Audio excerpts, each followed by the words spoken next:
Hello, we're live. Welcome Finally. back to another Crypto Warehouse Saturday morning stream, and this is an Elon Musk special.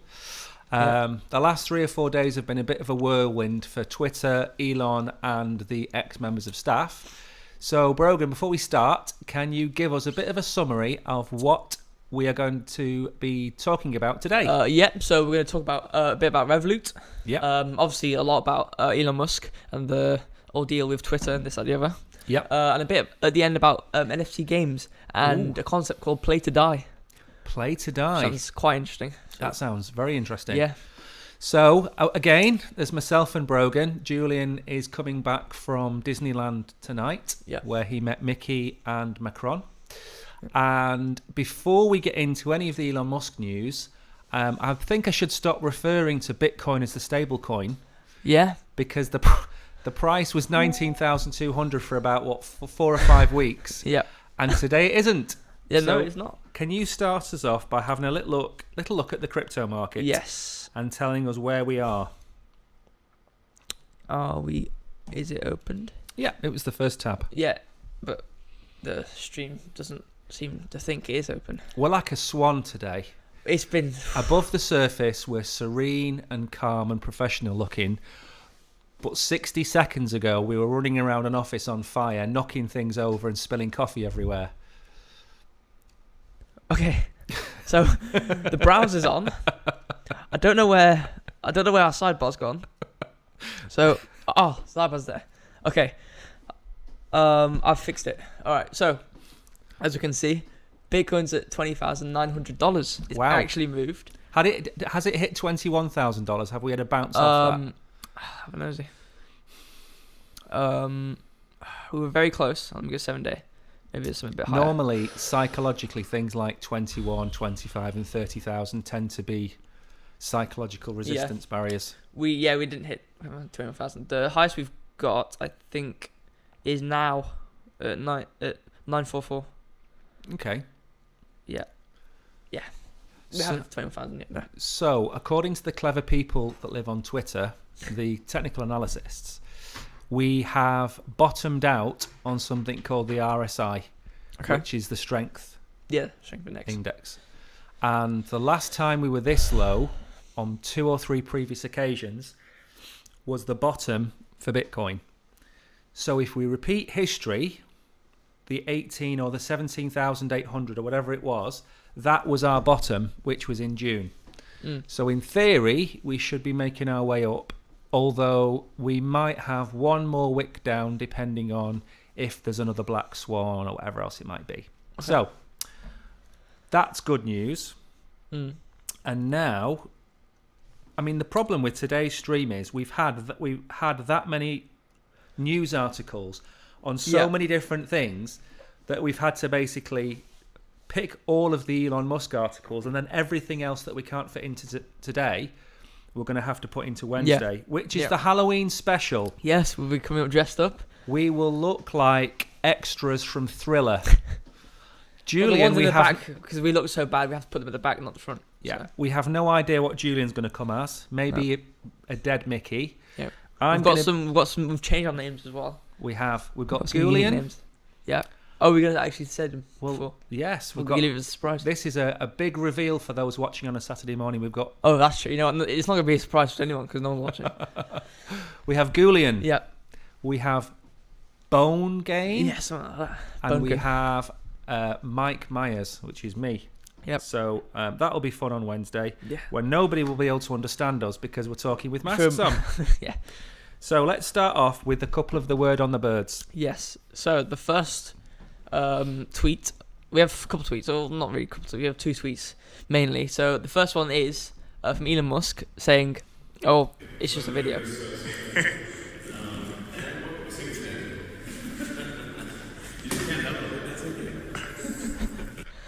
So basically it's a video of him bringing a sink in to the headquarters of Twitter. As we probably all know, he's bought Twitter now. We have. If you've been living under a rock or not seen any of the news, then he has bought Twitter. Yes. Yeah. So he's changed his name, not his name, but he's called himself the Chief Twit. Great name. Which is great. So I think one of the I think the reason he brought a sync in was on the day he bought Twitter. He tweeted out, "Let that sink in," right? Yeah. So as a very funny joke, a visual pun, a visual meme. He actually walked into the offices of Twitter on the very first day with an actual sync. Yes. This is great news. Yeah. Oh yeah. I mean, he's going to unban everyone, apart from obviously people who have actually done wrong. But he's going to unban most people and hopefully change the moderation terms a bit, which would be nice. For me, this is the biggest thing to happen to crypto, excluding the merge, for, well, probably since Tesla started to accept Bitcoin, which was about 12, 18 months ago. The reason being is, as we'll get onto in the articles, he's unbanning people. He's making it a little bit more of a balanced social media platform. But he's pro-Bitcoin. So now we have a pro-Bitcoin leader of the biggest social media platform in the world. And we'll get onto Doge in a bit as well. Yeah. And I think this is just great news for everybody concerned. Yep. So it is. So what's the first article again? He's still having the two tweets. So we have this other tweet from the UD Way. Oh, UD Way. Yes. I'm not sure how to say the name. But the tweet says, business plan. Start pointless social network. Pay plebs money to join. Wait for billionaires and world leaders to join too, so they can reach the plebs. Permanently ban the billionaires and world leaders. Watch as they acquire your scam company to reinstate their account. So this sounds very familiar. Wonder who this could be what company this could be talking about. Obviously, I think it's Twitter, right? Yeah, but I mean, you could apply it to everything. WhatsApp. You could apply it to Instagram. You could apply it to anyone. I mean, it's pretty much social media in a nutshell over the last 7 or 8 years. You build a platform, you drag everybody in, you make all the famous people use it. You then start to come to the power, and then just start doing everything. Yeah, and then you monetize it, and then you sell it. Yeah. So this is just the latest. I mean, what's he paid? 46 billion? Yeah, I think so. I mean, I think there's a price in one of the articles we're going to talk to. Yeah, I mean, what's a few billion between friends? Yeah. Isn't it? And he hasn't bought it all himself, has he? No, he hasn't. So, get on to. Yeah, I mean, the thing is, it's been a bit of a bloodbath, hasn't it? Yep. In terms of who he's got rid of. So is there a roll of honour of the people that he's hatcheted on his first few days in the article?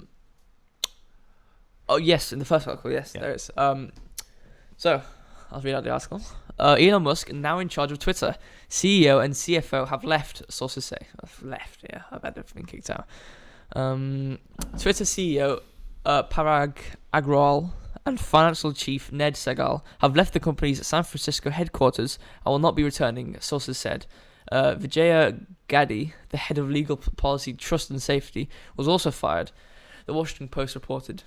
Musk had until Friday to complete his $44 billion acquisition of Twitter or face a court battle with the company. The billionaire tweeted, "The bird is freed," in an apparent reference to the takeover being completed. Yeah. It is still unclear how Musk will finance the deal. Earlier this year, he secured some debt financing from a number of investment banks. He also got the backing of some high-profile investors, including venture capital firms and technology CEOs. We're excited to be able to help Elon realize a new vision of Twitter. Binance CEO Chapeng CZ said in a statement, "The reason I acquired Twitter is because it's important to the future of civilization to have a common digital town square where a wide range of beliefs can be debated in a healthy manner without resorting to violence," Musk said. So, he's cut the head off by getting rid of all these the top dogs. Yeah. The other thing that he's done, I mean, there's too much to fit into these articles. We'll be here all day talking about it. But basically, he started to sack the engineers, the developers. He's got rid of them. Doesn't he have a team of Tesla engineers on it now? He's brought the Tesla engineers in to analyse the code. There are what are called shadow bans and ghost bans, which we won't go into, but basically it involves people thinking they're tweeting and it's just going into like a sandbox, exactly. So he's reversing all of this. We've got people that are going to be unbanned And I believe the next stage would be for him to form some sort of council or some sort of working group, taking people from the left, people from the right, the Tories and the Labour members, getting them together and trying to work on some common ground for what is and isn't allowed. I'm waiting on some tweets as well from him. For some reason, I'm expecting some comments about the code. I don't know. I have a feeling we're gonna get a tweet from him dissing the engineers because I feel like when a company gets that big and that already have a big foundation, I feel like sloppy work gets introduced. So I'm just waiting to see if there's going to be any comments on the quality of the code. But that's I think he will. I think he'll basically take the lid off. And he'll expose everything that's been going on in that company, because there's been before Agwal was in charge, we had another pro-Bitcoin guy who went off to form Square, and Jack Dorsey. Yeah. And within a very short space of time of him handing it over, Twitter just got worse. You couldn't say anything.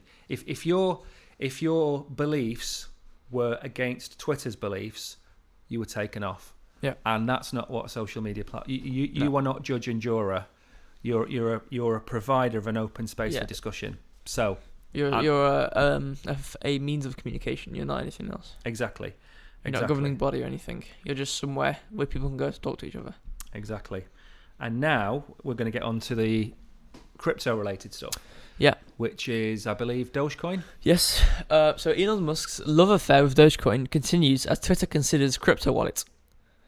It's reported... there's a bit of glitch going on. So Twitter is reportedly working on a cryptocurrency wallet that supports crypto deposits and withdrawals, according to security researcher Jane Wong. Incorporating a native cryptocurrency wallet into the platform would dispose of the need for a third-party service and move the social media site closer to Elon Musk's conception of X, the Everything app, which ostensibly aims to compete with China's WeChat. Billy Marcus, the co-founder of Dogecoin, and Musk, who is currently closing the deal to purchase Twitter, have long been supporters of the meme coin. Musk recently proposed introducing the option for users to pay for Twitter's premium service, Twitter Blue, using Dogecoin. Yeah. It's possible that if Twitter introduces a crypto wallet, Dogecoin would be the default currency for it, because Musk, who already accepts Dogecoin for some Tesla products, reacted to the tweet by adding, "That would be nice to have." Okay, so the first two things out of that. Do you want to explain what a meme coin is? So a meme coin is a coin which it doesn't really have any inherent utility. And is a bit of a joke. And the only reason it's popular is because it's modelled after a joke on the internet. Yeah. And people go, "Oh, this is funny." Yeah. And then buy it. Okay. And it gets popular, and that's the one reason where any meme coin would, in theory, be worth anything, is if the internet decided to all buy it. Exactly. And the second thing is, do you know what the source code of Doge is based on? Bitcoin. Right? Yeah, exactly. So although it's a meme coin, the actual fundamental... It's actually a good coin. Yeah, the fundamentals are good. And Elon's talked in the past with the actual one of the founders of Dogecoin. Yeah. And they were thinking about taking it from proof of work mining to proof of stake, which would drop dramatically the amount of energy used to produce it, and also reduce the amount of inflation on the coin. So Doge is kind of like the OG meme coin. It's the one that was there at the beginning, and you've got Shiba Inu now. There's two of them that are kind of battling out for like 9th or 8th place on the charts. So Dogecoin started as a meme and now has real world practical value. Yeah. And tipping on Twitter is another way to monetize the platform. Yeah. And I think from a creator point of view, to be rewarded for your tweets or rewarded for your information, even if it's a Doge here and a Doge there, it's only like 8 cents, 10 cents, but still something. Exactly. If you've got somebody being if you've got a couple, let's say, a couple thousand people doing it, that's quite a bit of money. Exactly. So this was being, for my 2 penneth, this was being held back by Twitter. And I think that was the reason Jack Dorsey left, was he wanted to go down the route of cryptocurrency. Yeah. And the Twitterati in charge, if I'll say that, they've kind of, the same way the SEC are holding back Bitcoin ETFs and things like that. Yeah. I think there's more kind of real world resistance than we think, or not that we think, that there are more people against crypto in these companies than are for. Yeah, I mean, I've got some not questions about the wallet, but is it like a couple things like, is it going to only hold Dogecoin? No. It's going to be centralized. So like, what is there any implications on that, or is there only use in you have to transfer your Dogecoin in, and then use it on Twitter? Is that the only use of it? And could you use a different wallet as well? Like, do you reckon they would allow you to use a different wallet? If you're going to develop a wallet, a Twitter wallet, you're probably going to create a non-custodial wallet, i.e., although they've made a Twitter wallet, you still have control of your keys. There is like a halfway house with things like MetaMask and Coinbase. They are technically non-custodial wallets that are produced by these blue chip companies to give you kind of your own control. I think if it was me, I would make a MetaMask version of for Twitter. I'd have it multi-chain, so Ethereum, Solana, AVAX, Polygon, BNB. I'd have them all on there. It depends on how he's going to do it. If he wants to make a noddy wallet, i.e. a wallet that the average person can use, then maybe he doesn't do any of that. Maybe he just makes a wallet that you can load with $50. And then that's how you tip. Like, that's what I'm thinking. Like, is it just, I mean, it would be simpler, and I don't think it's a high service charge or gas fee for transferring Dogecoin, right? It's not. I imagine you'd be buying it directly from Twitter.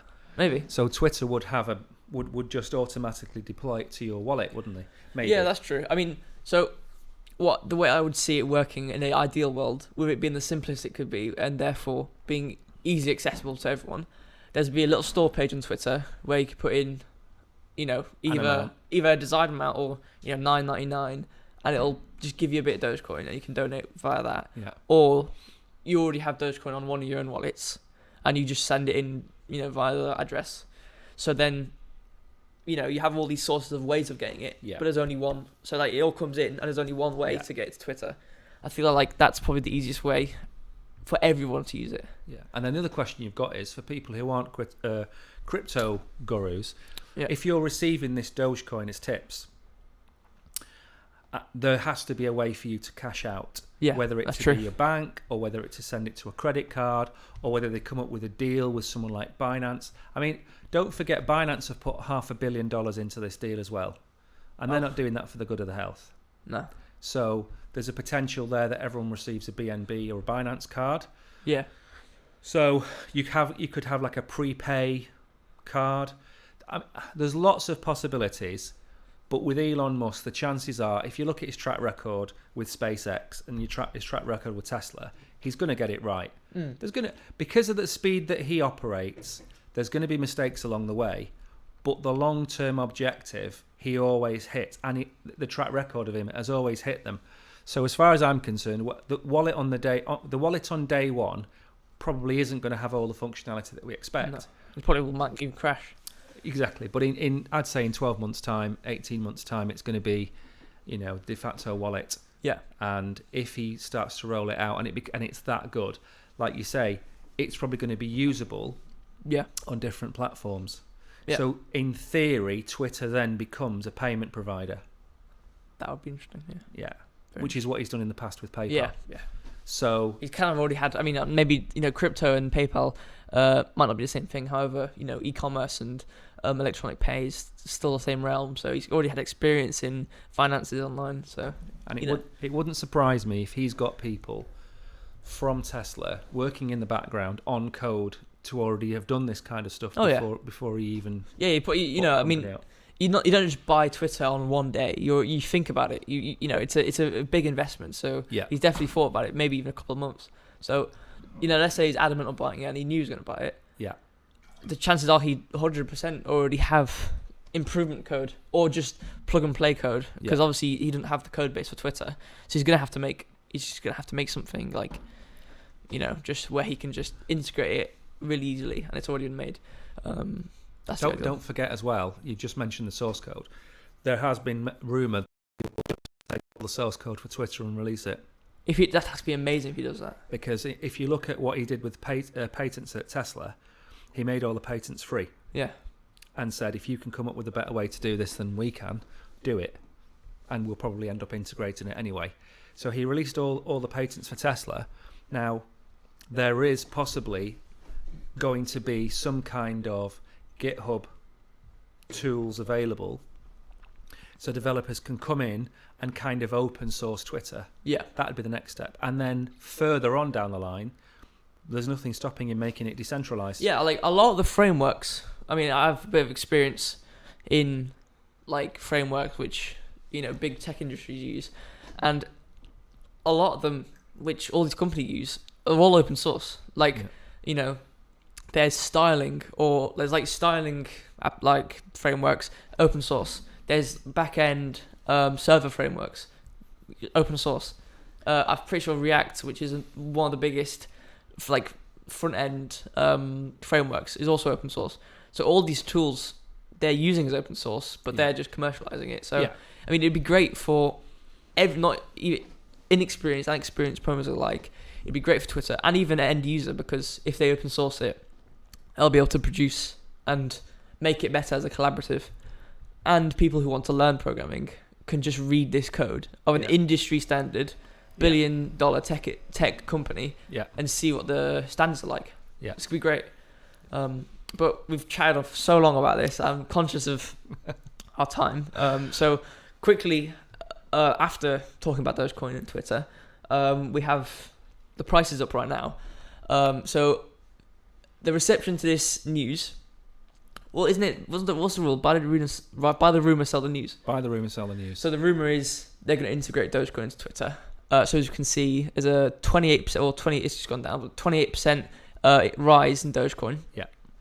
So it's textbook of this rule. If you look back over the last 30 days, I mean, what's it gone up by? 50%, 60%?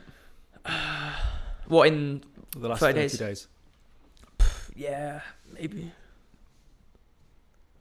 Well, if it's at one now, it's about 40% there. Okay. Yeah. So I mean, what I did was I bought Doge as soon as I kind of heard the news, and then I sold it today.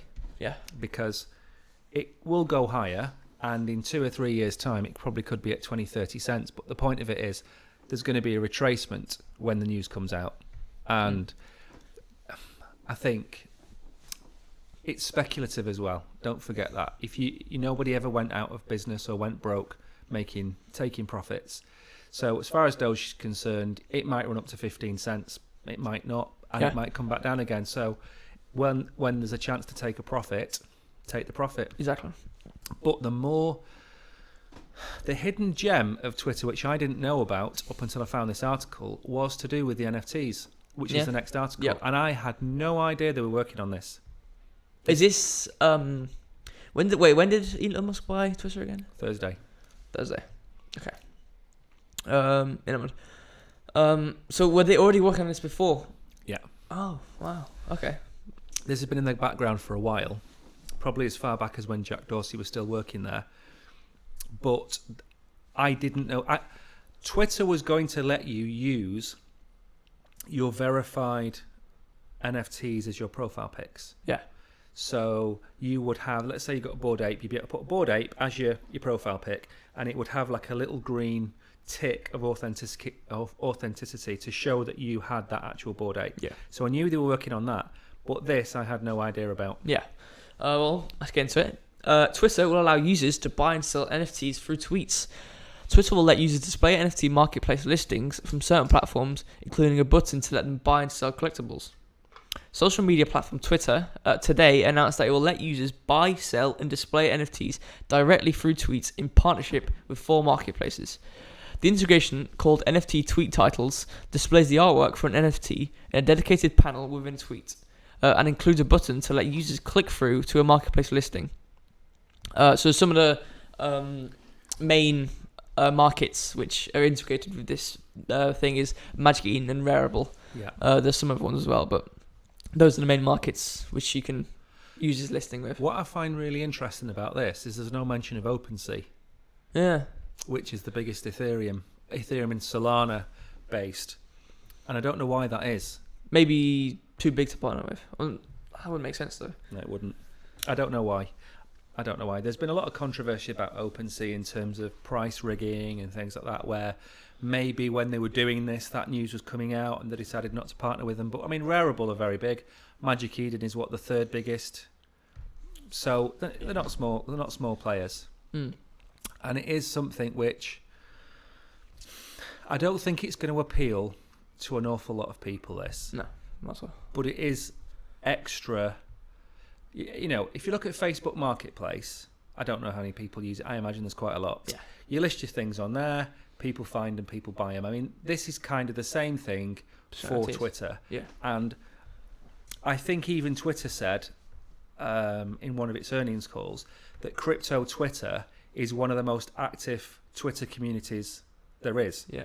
So it will appeal to a very big audience. Unfortunately, because we're at an early stage of adoption, that could only be maybe 500,000 people. Yeah. It's not going to be a lot, but it's there, and it's something which that I'm sure over time they'll roll it into Coinbase, because Coinbase are going to have an NFT marketplace.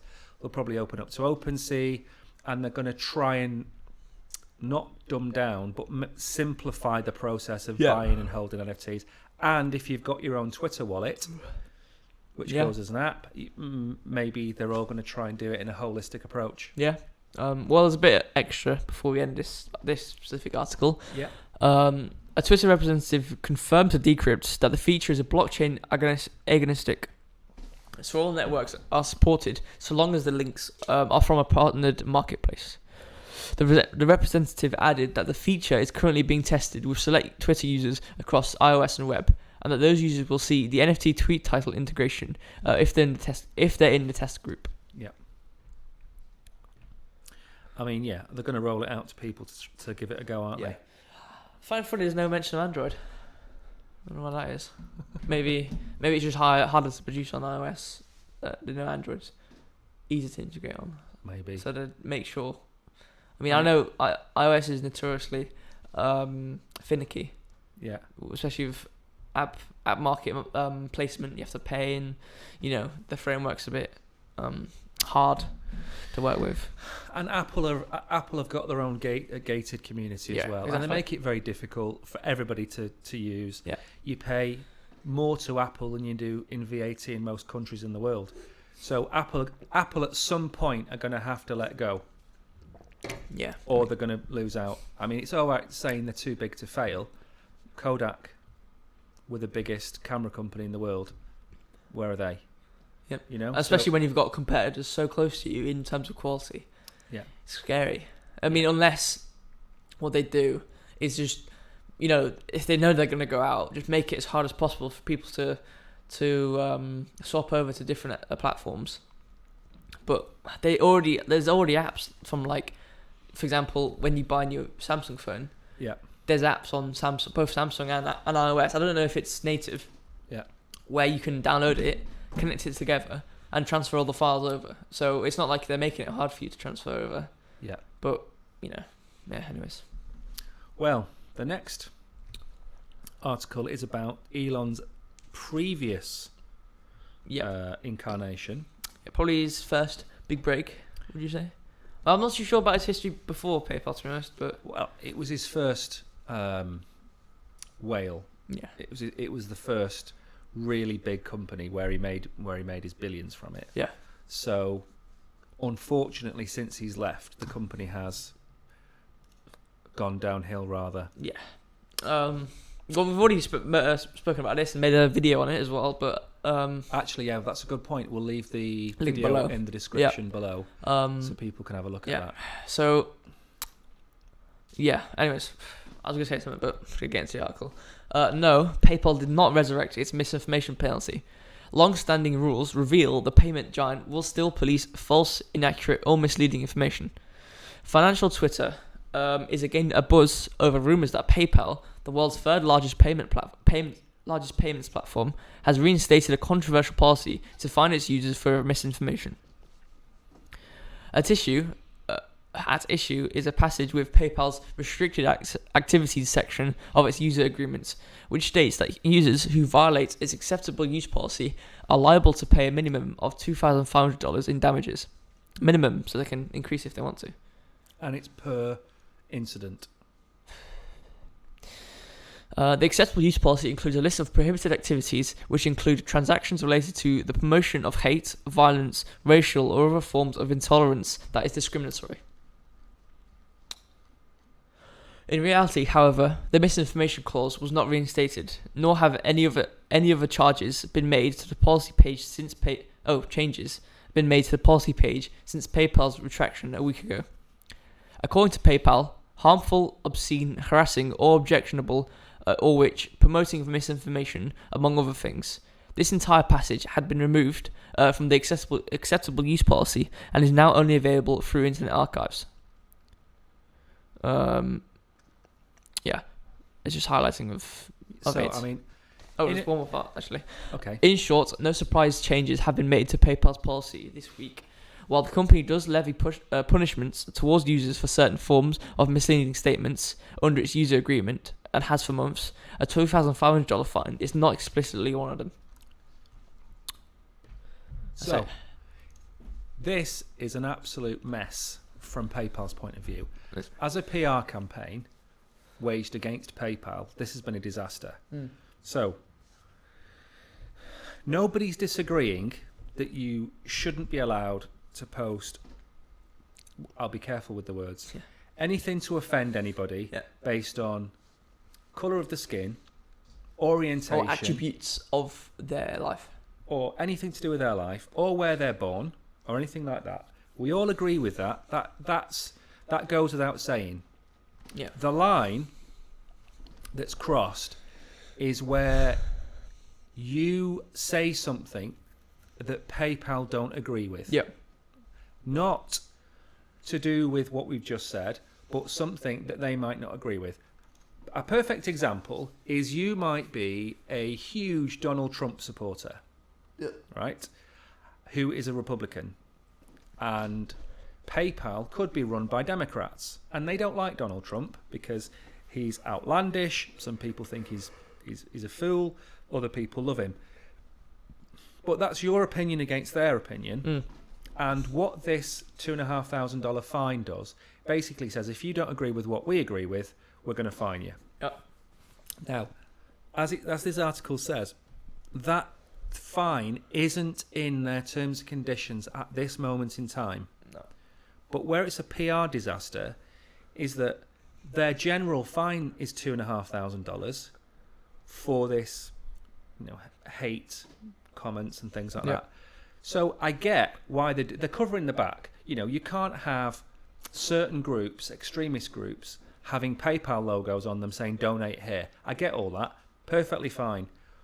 But it's all become such a great big ball of mess that PayPal need to come out with some very simple bullet points of don't cross the line, don't promote hate, whatever.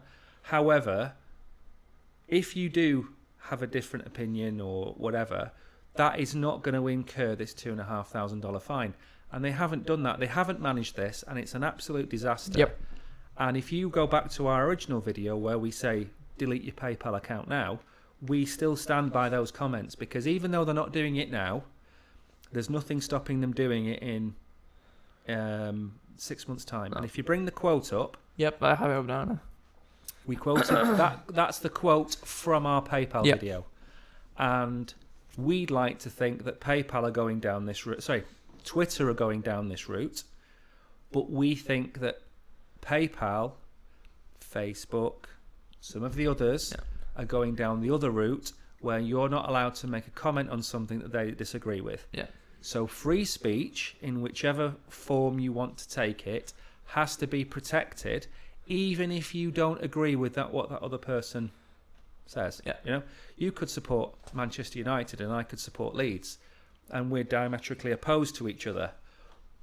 But you just have to accept that we support. That is life. That is life. You're not going to be muted in real life. Exactly. But I mean, again, there's a difference between free speech and hate speech. Exactly. You can't just be derogatory to anyone. But that's where the problem is with certain elements of society, which is if you don't agree with us, then you're going to be cancelled. Or we're going to make your life very hard. Or we're going to do things to make you look worse than you actually are. Or we'll call you things which you're not, but we'll try and tie you with that brush. And that, for me, is the problem, is there's no real tolerance anymore. And social media is partly to blame. So, anyway, now, I think you said something to me before about Revolut. Did I? I mean, I mentioned it in the coming up. You said something about if Elon Musk was still in charge of PayPal. Oh, yeah, I did. So basically, what I said was that what I think PayPal would have turned out to be if Elon Musk stayed in the company was basically, modern day Revolut. It would have became Revolut if it went down the same path that if it went down the path of Elon Musk staying there. Yeah, and what just before we start the article, can you just give everyone a bit of an indication as to what Revolut is? So Revolut is basically a payment platform. You get your own card with it. There's junior versions as well. I'm not sure if there's any tierable cards. I'm not too sure. There is, there's platinum and something else where you can get a metal card and you can get a design on your card and things like that. Yeah. But you can have different types of currencies or different currencies from different countries on the same account and pay for different things or pay for things with different currencies, how you choose. I think, can you keep crypto on it? But yes, with what we have now coming up, you can actually use the crypto you have to pay. And this is again like massive news. If Julian was here now, please like and subscribe, by the way, to see Julian on Wednesday. And the notifications. We always have to mention. Always turn keep your notifications on. So whenever a video or a live stream comes on, click it. I need to remember where to point. So I think subscribe is here and like is here. And sorry, go on, take it away. No, hold on, wait. So subscribe's like down there, and then the notification is here. Yeah. Anyways.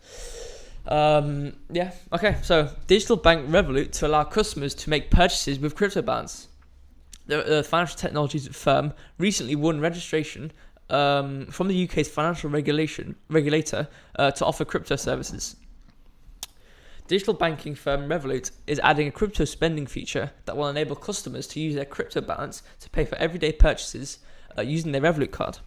The service will be available starting on November the 1st, and for a limited time, customers will also be able to earn 1% cashback on all their crypto balance spent, according to a company notice. Oh, that was it. It's a short article. Right. So, places like El Salvador now accept Bitcoin as legal tender. Mexico announced last night that they're looking to have Bitcoin as legal tender. Now, the halfway house between where we are now and legal tender is what Revolut are about to offer. You've got 2 Bitcoin in your account and 5 Ethereum and 10 Solana. And you go and buy yourself a coffee. You are paying for that in cryptocurrency. Revolut are doing a immediate transfer from crypto to GBP or USD or Euro which you don't really care about and you don't really see. The same way if you go to Spain on your holidays from the UK and you bring your card and you buy a coffee and it's €4, that automatically calculates that it's what, £3.50, £3.20. So this is the happy medium that we're going to have to live with for now, because the UK is probably never going to adopt Bitcoin as legal tender. No. I wouldn't want to, personally. I think we've already mentioned it. Sorry to interrupt. Yeah. We've already talked about this when we looked at the Switzerland. I can't remember. I got mixed up on the day as well. The Bitcoin with the McDonald's. They bought McDonald's Bitcoin. Yes, that was in Austria, wasn't it? Or Switzerland? Yeah. I think, I don't know if I use this example, but it's the same. It's obviously not the same because, Bitcoin's increased so much more since then. But when the guy bought the pizza with Bitcoin, I wouldn't want to do that. Obviously, Bitcoin won't go up to like 1 million or whatever it will be, and I've lost $1 billion, whatever it would be. But I'd rather convert my money to USDC and then pay for that, and know, well, either way, I've spent it in dollars. In dollars. At some point now, I'll give you another example. So at some point in the future, Bitcoin is going to reach a price where it stopped. The volatility that we have now is because Bitcoin doesn't have a very large market cap. So it's only worth 400 billion. Yeah. If Bitcoin gets to a $4 trillion asset, it's very difficult to move the price 10 or 15% in a day. So it becomes a very stable a very stable commodity like gold. Now, at what point do you want to spend your Bitcoin? So let's say it does get to $1 million per Bitcoin in the future, and you've saved up your 5 Bitcoin. So you've got your $5 million there, and the price will appreciate by 3 or 4% a year. Why wouldn't you spend your Bitcoin on coffees? Now it's a speculative asset. You're completely right. Why would you spend 10,000 Satoshi to buy a coffee when that 10,000 Satoshi in 2 years' time could be 25, 35 pounds? Do you know what I mean? It's probably the most expensive coffee you'll buy outside of Barnsley, isn't it? Yeah. So I understand where you are now, but when you hit 30 years of age, and your Bitcoin that you're spending you might not even spend the Bitcoin. You might stake it, and you might be earning 2 or 3% a year in income from that, and you're spending it on your card. But I think the way that the UK and America and places like that are going to move, they're going to build their own CBDC, which is central bank digital currency, where they'll get rid of pound notes and dollars and 20 pence pieces in your pocket, and everything will move on to will go digital. 97% of currency is digital anyway, so it's only getting rid of 3% of the paper. It gets rid of fraud, it gets rid of the cost of printing it, scrapping it, everything else like that. So I think we're going to move to a CBDC. So I don't think we'll ever see Bitcoin as a currency for the major European nations. No. What we will see, in my opinion, if you Google all of these smaller nations where the dollar is their second currency, I think those are going to move on to the Bitcoin standard. Yep. And I think in 10 or 20 years' time, I think you'll see the dollar lose its status as the world's reserve currency. And maybe that'll be taken by Bitcoin. Maybe it'll be taken by another currency. I don't know. But I think the dollar is going to lose out.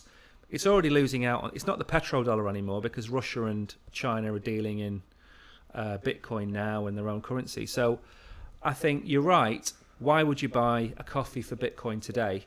I think in 10 years' time, you will be buying coffee for Bitcoin. Yeah. But with Revolut, getting back to the article, I think there will be a point in the next few years where the Lightning Network, maybe, which is the Bitcoin payment layer, I think that will be introduced in more and more places, and banks are going to have to be very careful to not be left out of this. And Revolut are doing a great job, because the thing is, if you can buy with Bitcoin today, why would you leave Revolut to go and use your own Lightning wallet? You wouldn't. You'll stay with Revolut because you can deposit your cash. So for me, this is again more adoption.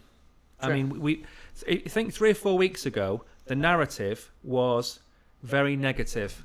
And in the last 2 weeks, the narrative has completely changed. That is another signal that the bottom is in for the market. Oh. For me. Because if you're going to pile in bad news, you pile bad news in on bad news and bad news. When you're in a recession, there's job losses, there's inflation, and everything happens. And it kind of flushes out the system. And I think now we're starting to see the good news. We haven't had this much good news since we started this vlog 3 months ago. That's true. That's very true. So for me, I think we are all heading in the right direction. Right. Yeah. Are we now moving on to your NFT stuff? Yes, it always is. I've said it multiple times before. It's always, at the end, it always seems to be games and NFTs, which is nice. But I mean, what's been nice today is that the other articles, the majority of the ones, hasn't actually been, oh yeah, Gary Gensler's done this now. The FCC's not very happy with this. And like, it's not like it's, legislation based, which is kind of boring for me personally. But the whole day's been, oh yeah, Elon Musk this, Elon Musk that, or Revolut, which is still alright. Yeah, so I feel like it's been quite an easy, digestible day, which has been quite happy. You know what? That could be the subtitle for the episode. What? A digestible day. Yes, I think it should be. So you've had no heartburn from the articles. No, definitely not. That's what we're saying. Yeah, that's good. Well, this is I'm not going to make any more jokes. Carry on. So I don't know anything about these. So this is going to be my natural reaction to play to death. So this is quite a long article. Before I go into it, I think this is. I don't really like this idea. Okay. However, when reading this back multiple times, well not multiple times, like twice, I did change my mind. However, obviously we'll get into it as we read it. So, play to die. New crypto gaming model makes death in the metaverse real. Ooh. Obviously not really die in real life, but no. What if death in crypto games could become permanent, just in the same way as in real life? It would open all new kinds of experiences and gameplay. This, according to crypto researcher investor Dave Stanton. He wants to build a system which allows a beloved character that dies in one game to die forever. The character is minted as a non-fungible token that can be bought or sold on the open market. Ah, I like this idea. Once the character dies, it burns the NFT. I believe that the value potential of NFT characters is much greater than traditional game characters, Stanton wrote in the blog. Stanton believes the actual death experience could be applied to cryptocurrency gaming. He hopes this will unlock new experiences in gameplay, new opportunities for gamers to earn and potentially create some of the most enticing spectator experiences. NFTs can be bought, sold, traded, or used in other contexts outside of just one game, he said. These points are significant. Compared to previous game experiences, instead of one being able to use the character in that game, a player can now buy or sell on the open market. Stanton also spoke about the growth of NFTs that can be shared and traded across different blockchains. It means characters will have much more value, not just monetary value, but emotional value to this player, because they are not tied to a single game. This interoperability could manifest in many ways. Being able to use a character in multiple games is an obvious one. I think there could also be promotional partnerships, membership opportunities, and many more we can't imagine at the moment. In his proposal, Dave Stanton theorized how permanent death in crypto gaming could work. He imagines a first-person shooter, combat game, or a fighting or battle game. In this game, a player's character is an NFT. As one wins battles, they accrue skills. They accrue skills. However, if you lose a battle, your character dies and it burns the NFT. If the game was very popular and a player could start from nothing and purely on merit build up a high-skilled character. Theoretically, high-skilled characters would be rare since many would die all the time in the game. They can then play with this character or sell it to someone who wants a skilled fighter but doesn't want to put in the work to achieve it. Stanton argued that this could create earning opportunities for good gamers and with little to no capital. I think there's also an opportunity for skins or items to be only unlocked by reaching certain levels or surviving a certain number of battles. This would create additional value for these characters beyond just the skills in the game, he added. Dying in a game means players lose their character, Stanton said. Players may become even more engaged and attached to their characters, being extra thoughtful about their actions. This can lead to much more engaged gamers. Stanton's plan means there a possibility that spectators will become more attached to various highly skilled, long-lasting characters. This is quite a long part. I couldn't highlight specific parts, so I'll just have to paraphrase. Streaming battles could attract many more viewers within gaming, and more importantly, outside of it. Similar to how the biggest sports events in the world get fans of the sport to watch, as well as many non-sport fans, because of the scale of interest in these events and the impact it has on pop culture. Since the characters will die in games if they lose, it elicits much more emotion for spectators and could be more interesting than current games. There's a lot still there. There's quite a bit left. We don't have to read any more, do we? No. I mean, well, this part is basically... So, okay, so this because I'm going to die on stream listening to this. I know. Actually, okay. I've got the gist of it. There's one and paragraph. Everyone listening's got the gist of this. There's one paragraph I want to read.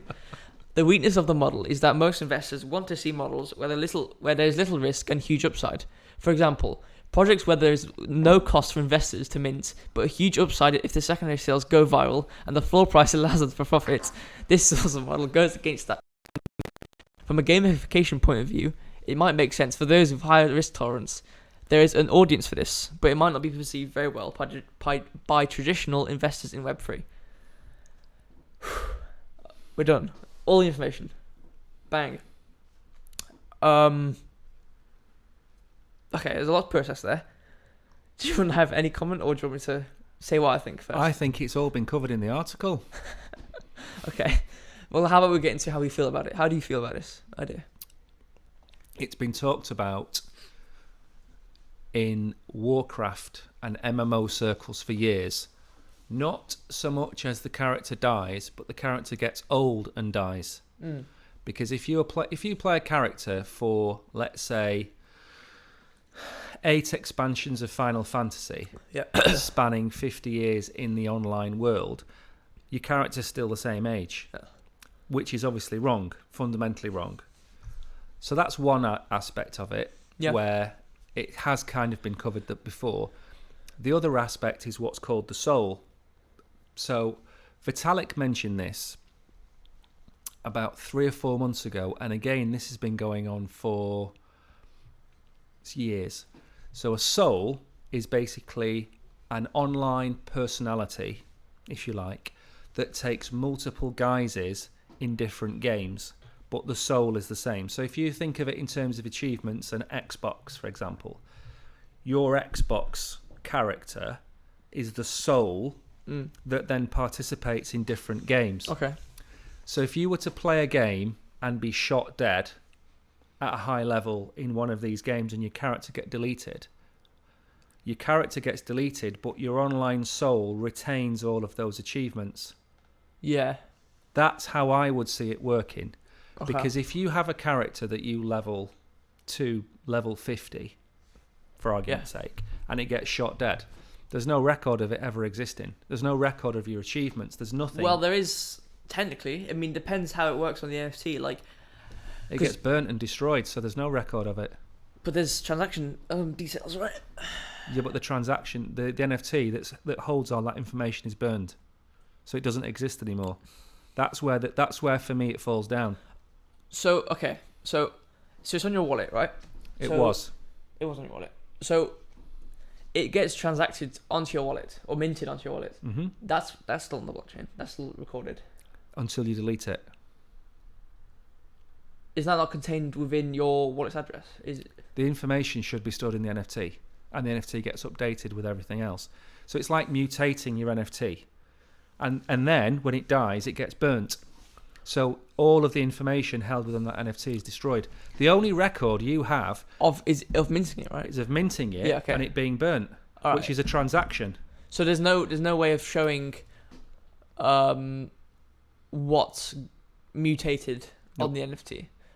Yeah, that's quite hard then, isn't it? Yeah. So as far as I can see, it's a good idea in principle. It just needs a little bit more thought. Yeah, I mean that's basically my opinion as well. I mean, after reading it the third time now, my mind's changed slightly even more. The first time I read it, I thought, this is horrible. Yeah. Second time, I thought, it's all right. This time, like you said, basically, in theory, it's not bad. But in practice, it's not going to work. You need for it to work, in my opinion, you need a soul which retains the achievements of the NFT. Yeah. Now, if you look at Art Punks, for example, which is a Solana-based art project, you mint your achievements separately to your NFT. So let's say that you get your character to level 50 or level 100, or it achieves platinum status. You could mint an achievement for that character. Yeah. Then, if the character is destroyed, it won't be. I imagine it won't just instantly be vaporized. I imagine the game would tell you your character is dead. We are going to delete this NFT. Do you want to mint the achievements associated with this character? Yes or no. If you press yes, it would mint all of those achievements as their own specific NFTs that your soul could then hold. Yeah. Because how can you prove you're a great gamer if you don't have your NFTs? So that's what I would do, is I would have achievement minting to go alongside these dead or these potentially mortal NFT characters. Star Atlas is the same. Star Atlas is another future play-to-earn game where your ships can go into different parts of the galaxy and be destroyed. So, I don't know. I kind of like the idea, but I'm not 100% certain it's going to be a massive one. All right. Yeah, understandable. Now then, what's the next one? So, we've gone to our last article. It's taken a while. We have... Well, this is the problem with every article today being something digestible and easy to talk about. Because it means we talk a lot. So, the last article is about a new game on Steam made by Gala, the ones who make the NFT games. Or is it the ones who make the thing where you can incorporate? Gala are a... they're like a blockchain crypto add-on for non-crypto games. Yeah, so they build this little framework. You can just download it and plug it into your game. But I will say, they're not related to the bingo people. There's Gala Bingo in England. It's advertised all over. Okay. I don't think they're connected to them, but they are famous in gaming circles because they're associated with the Walking Dead game. So there is a collaboration between The Walking Dead and Gala. So the mobile version of The Walking Dead and the PC version of The Walking Dead game will include Gala in the background. Oh, which is... It's not. I don't think it's fully been released yet. Yeah. But it will be, and that will be their number one game. I think. Did they not do Grit? What that Western game that we reviewed? Oh yeah, Grit. Yeah. Yeah. Was that Gala? I think so. Anyway, sorry. What's the article about? It's so basically it's a new game made by Gala called Superior. It's some like roguelike thing game, but obviously we'll get into it. Roguelike. Rogue, okay. Yeah. So Gala says its shooter game Superior will launch on Steam and its token price crashes. Gala Games is fighting its way through the bear markets with an up and coming. One question. Yeah. What's Steam? Okay, so Steam's basically this big place. Marketplace. Big marketplace. Where you basically can buy games. So there's like. So you have two. So basically, you have two main things. You have a library and a store page. So your library is basically all the games you own, and you can download and play. And the stores just find the games. So it's a big online store of computer, like an Amazon for computer games. A library of games. Fantastic. Yeah, really need to be conscious of time, don't we? Okay, anyway, and it's token price. Okay, yeah. Gala Games is fighting its way through the bear market with an up-and-coming superhero game, but its native token, Gala. I think we'll clip that one. Brogan's saying that naked token. We'll clip that. That's about an hour in. This is grim. Okay. Appears to have slumped in response. Superior, the new shooter game, will be launching on the largest digital gaming distributor, Steam. After hosting various playtests, Superior can now be added to players' wish lists on the distributor. Superior brings an over-the-top roguelite experience to the superhero shooter genre and offers limitless combinations of players to wield fantastic powers. Steam's crypto stance.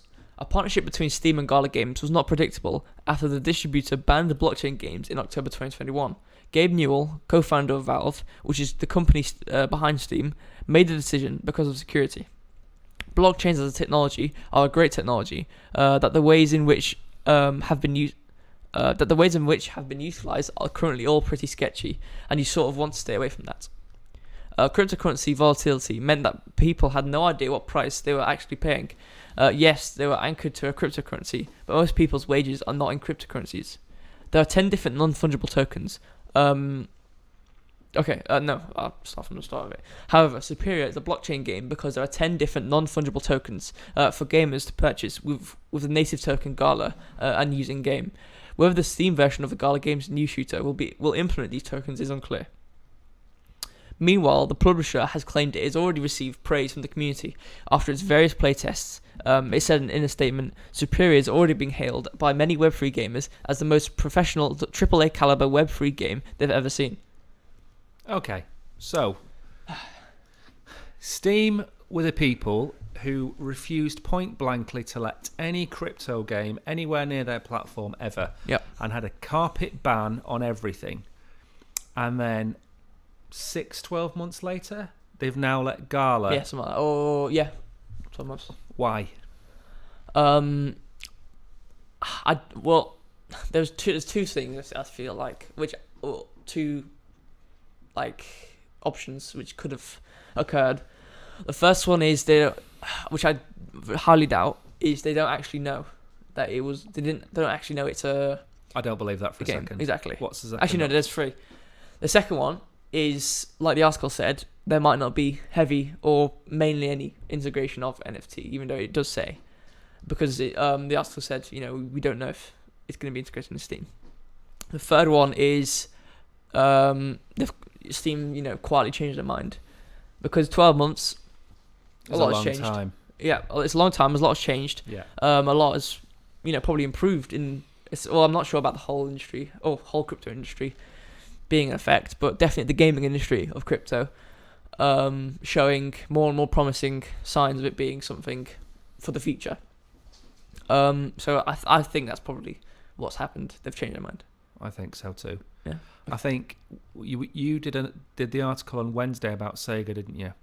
Yes. And Sega explicitly said that they were very aware that they didn't want to anger their player base by releasing crypto-related games. Yep. And if you go back to Ubisoft, which we also mentioned, they had the backlash of the community about NFTs. Mm. So, do you think? Let me then ask you a follow-up to your third point there. Okay. Epic clearly said that Fortnite would never be anywhere near crypto or NFTs. Yeah. And then 3 months later signed $1 billion deal to build a metaverse. Yeah. Do you think that Steam saw this and thought, this is why we need to change our mind? I definitely think it would probably be a huge idea, because big companies in an industry, obviously, if it's an oligopoly or where a few firms in an industry control the market, which is basically what it is. It's Epic Games, Steam, not really much else, to be honest, unless I don't know. In this type of industry, all companies look at each other's actions. I can't remember what it's called. I think it's tacit collusion or something, but where they don't inherently collude with each other, but they, accidentally collude with prices. So I think this could have easily happened. They've seen, okay, well, our competitors are spending this much money on blockchain. If we bit like Kodak, which they didn't actually look at anyone else's. They didn't see the advent of digital photography. And then they got left in the dirt. Yeah. I'm not saying Steam has thought about Kodak when they thought about this sort of deal, but they don't want to get left in the dirt, obviously. So do you think, let me take it one step further, do you think Steam have already built an NFT marketplace for games? Is it related to crypto or? Oh yeah, it's NFT.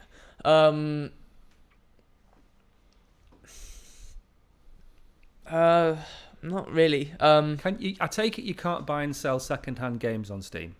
So, for example, if you buy a game for $40, you can't go back to Steam and sell that digital ownership, can you? Not on Steam, no. Right. Okay. So, in the future, That could be a thing. where games become NFTs and the licenses for games become NFTs. When I meant NFT marketplace, I didn't mean Bored Ape. What I meant was the digital ownership of games, yeah. of the game and the skins and the cars and all of that. You own it. Yeah. So you would have a marketplace. Well, there's two things I want to say about this thing. Number one is about selling the ownership of games. I believe when you have a game, obviously this isn't first-hand integration on Steam's end, but you can copy the Steam what's it called, like the code for the game, like the little 32-digit code for the game, which is basically can be renewed on a different device, like a license key. Yeah, that's the word for it, the license key. What you can do, you can copy that license key, and if you can sell it on like a second-hand market, and then someone can renew that. And I don't know if it's when you get the license key or when someone renews it on a different account, it will remove the game from your library. I'm not sure about achievements, but it will remove it from your library and add it to their library. So there's already kind of a system there, but it's not integrated by Steam itself, so it's not really anything like that. The second thing is with CSGO. I've heard about this a lot with either gambling or whatever, but there is already, it's not crypto related or Web3. However, the ownership of skins, you can get, so a bit like the FIFA packs, that FIFA thing, where you could you can buy and sell the players. Oh yeah, or you with the actual Web3 thing where you can buy and sell the moments in the games, a bit like that. You buy and sell, you open packs for skins, and you can trade or sell with other people. So it's kind of already their own little like NFT marketplace, but just Web2. So they could easily make something like that in Web3. So yeah, they've gone on for ages about that, but yeah. Right, do we have any questions then? We do. So I'm going to go for yours again first. Okay. All right. I can't remember what my question is. So this is from Mark in Birmingham. He's asked, what are the best blockchains for NFTs? My budget doesn't reach to ETH NFTs. Best blockchains would be Solana and Cardano. Okay. Cardano NFTs are the dark horse, and I would probably recommend Cardano as the one to go to in terms of value. I'll keep it short because we haven't got much time left. So my question is from Stephen in London. He said, I'm a programmer. Should I look for jobs in blockchain or metaverse industries? What are the key factors for you? I'd say yes. There's not a high demand. Simple demand supply graph will tell you that a low demand or the demand for labor, when there's less supply of labor, price goes up for demand because people need, and workers demand a higher pay because there's less of them. So it's great for money. However, you need as a person or programmer, you need to be versatile. Yeah. Because it's an ever-changing industry. It's new, which makes it really hard to get into. Because there's a lot of technologies which either you need to learn fast, or you learn and something else improves or changes completely, and you need to learn again. So as a person, you need to be versatile, and really just get yourself deep into the whole crypto as a whole. Okay. Just so you can understand the industry. I think that's it. Good answer. Okay. Well, that's it. It's been I feel like it's really gone a really good stream. It feels like it went on for 5 minutes, and it's actually gone on for about an hour and 10 Yes. minutes. So over 10 minutes of what we normally like to do, an hour. So Wednesday is the Halloween special. Yes, we have a whole new UI. We have a whole new UI. We have masks. We have outfits.